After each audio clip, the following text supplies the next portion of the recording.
Na kwingineko ni kwamba waziri wa nishati Opiyo Wandayi amezindua rasmi mradi wa umeme wa mashinani katika eneo la Muhuru Kusini, kaunti ya Migori, hatua inayolenga kuinua uchumi na hali ya maisha ya wakazi.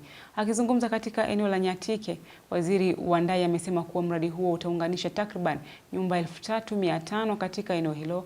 Waziri huyo pia amebainisha kuwa kukamilika kwa mradi huo kutaangazia upya biashara zilizokuwa zimekwama na kusaidia wanafunzi kutosumbuka wakisoma na kuongeza saa za masomo ili kuimarisha matokeo ya kitaifa.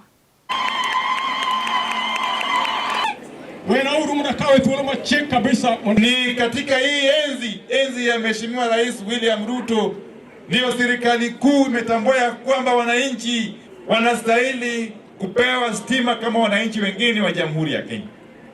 Ndiposa Mheshimiwa Rais katika hii mwaka wa fedha ameweka pesa kwa bajeti kupitia Bunge la Taifa kwa ajili ya kuunganisha stima kwa wananchi wa Migori County karibu 18,000 households. Hizo ni nyumba tu 18,000 households. Tumekuwa na shida ya kustima kupotea hapa kila mara. Hapa stima imekuwa ikipotea kila mara. Sasa hiyo shida ya kupotea kwa stima tunayatatua. Tumefanya commissioning ya laini ya stima. Hiyo laini imewezesha wananchi wa Southern Nyanza kwa jumla kupata stima ambayo haipotei kiholela.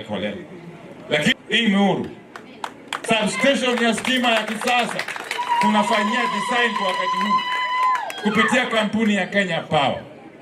Na hiyo substation na pamoja na hizi miradi zote nimeshataja itawezesha hii area kupata stima ya kutosha ili wananchi wawe na uwezo wa kufanya biashara aina mbalimbali na watoto wetu kusoma bila wasiwasi mchana mpaka usiku.